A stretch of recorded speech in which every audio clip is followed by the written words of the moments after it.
I believe that the partnership between the United States and India will be one of the defining partnerships of the 21st century. We are the two largest democracies in the world. We share extraordinary people-to-people contacts. Most importantly, we share a core set of values.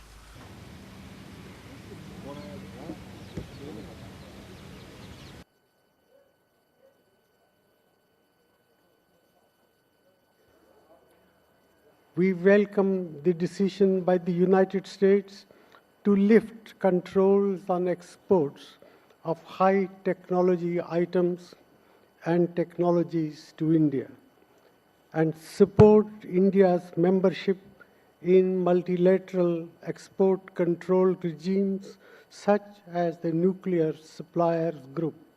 This is a manifestation of the growing trust and confidence in each other.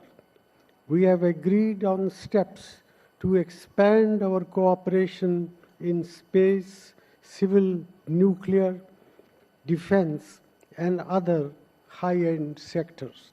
We have agreed to facilitate trade and people-to-people exchanges, recognizing that protectionism is detrimental to both our economies.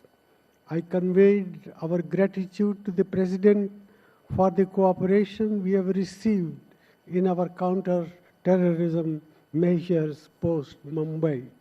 We will start a new homeland security dialogue to deepen this cooperation. We had a detailed exchange on the situation in our extended region, including East Asia, Afghanistan, Pakistan, and West Asia. We have agreed to broaden our strategic dialogue to cover other regions and areas and initiate joint projects in Africa and Afghanistan.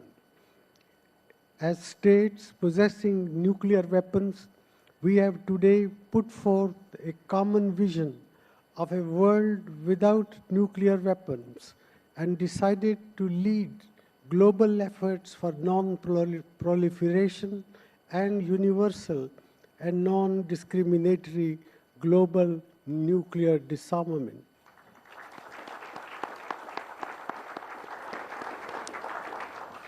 I have come to India because I believe that the relationship between the United States and India is indispensable to addressing the challenges of our time.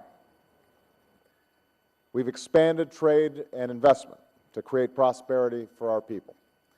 The major trade deals that were signed in Mumbai were an important step forward in elevating India to one of America's top trading partners.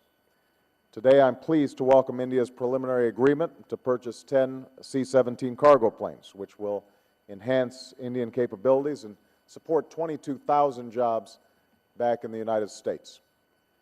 We agreed to reform our controls on exports, and the United States will remove Indian organizations from the so-called entity list, which will allow greater cooperation in a range of high-tech sectors like civil space and defense. Cooperation between our countries' intelligence and law enforcement communities has already reached unprecedented levels. And today we're taking another step, a new effort between our Department of Homeland Security and the Indian Ministry of Home Affairs to improve security at our ports, our airports, and our borders. I also discussed with the Prime Minister our efforts in Afghanistan, and once again thanked him and the Indian people for the generous contributions that India has made towards development and improving the lives of the Afghan people. We agreed on the need for all nations in the region to work together and ensure that there are no safe havens for terrorists. We're expanding our efforts to prevent nuclear proliferation. In keeping with its commitment at our Nuclear Security Summit, India will build a new center of excellence for nuclear energy and security to help reach our goal of securing vulnerable nuclear materials in 4 years. So, Mr. Prime Minister, again, I thank you for your partnership and for your friendship. I am confident that as India's influence in the world continues to rise, so too will the opportunities for even closer cooperation between our two countries. And that will mean even greater security and prosperity for India, for the United States, for this region, and for the world. Thank you very much, Mr. Prime Minister.